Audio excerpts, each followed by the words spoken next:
right, Shalom. I want to start off by giving all praise, honor, and glory to Yahweh, Shem Yahshua, Bashim Rakah HaKodash. Double honors to the apostle and those great millstone.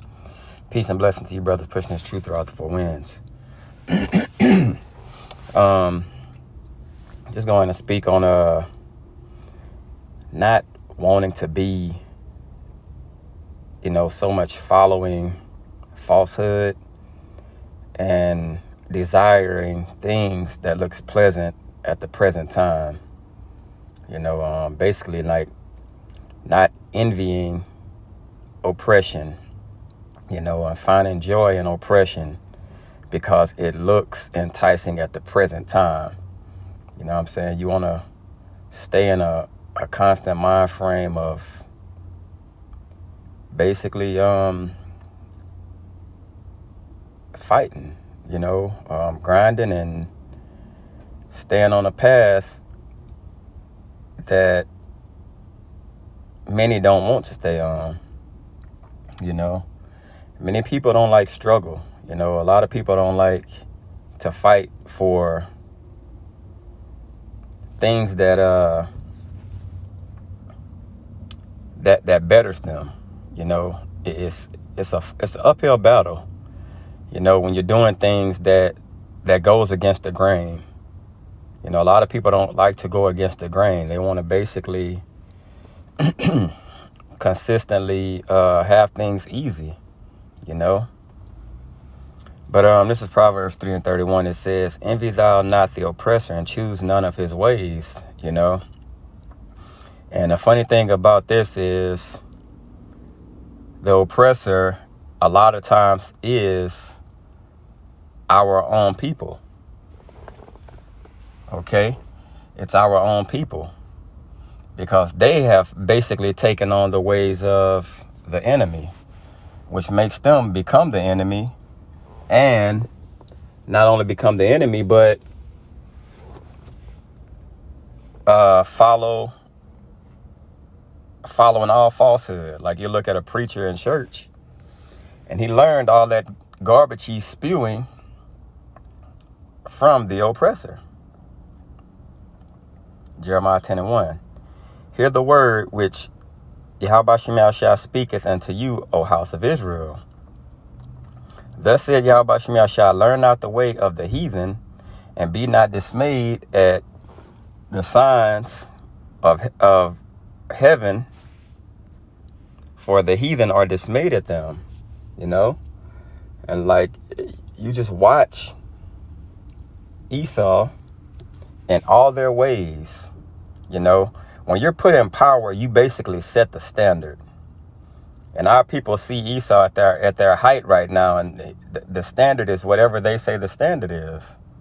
So it's really a do what you want to attitude, but that's not the way you're supposed to be. That's what this whole Israelite walk is about. It's about humility, integrity, humbling yourself. Going through battles, fighting, understanding that we actually fell from the top seat, and it was ordained and it was set up that way. That's what makes the story sweeter in the end. But you have to understand, to get to the end and have everything the way it is, you have to fight, and you can't want to just throw in the towel. And think about it. What exactly are you going back to if you fall into the world? What, you can eat fucked up foods now? You can go back to church? Like, you really don't win nothing when if you decide to say, well, this walk isn't for me. Well, you're not winning nothing. You don't win nothing. It's Ecclesiastes 7:7. It says, surely oppression maketh a wise man mad, and a gift destroyeth the heart. So you could be walking in this walk, and there's certain things like a gift destroyeth the heart. It's like Esau could give you a job making $50 an hour, and your mind will just totally slip on he's the oppressor. I talked to this guy about a week ago, and this was the exact conversation. His mind just totally slipped slavery, who the enemy is, and all that, all because he had a good job. And that's the mind frame you need not be in. This is Isaiah 30:12. It says, "Wherefore thus said the Holy One of Israel, because ye despise this word, and trust in oppression and perverseness, and stay thereon. Therefore this iniquity shall be to you as a breach ready to fall, swelling out in a high wall,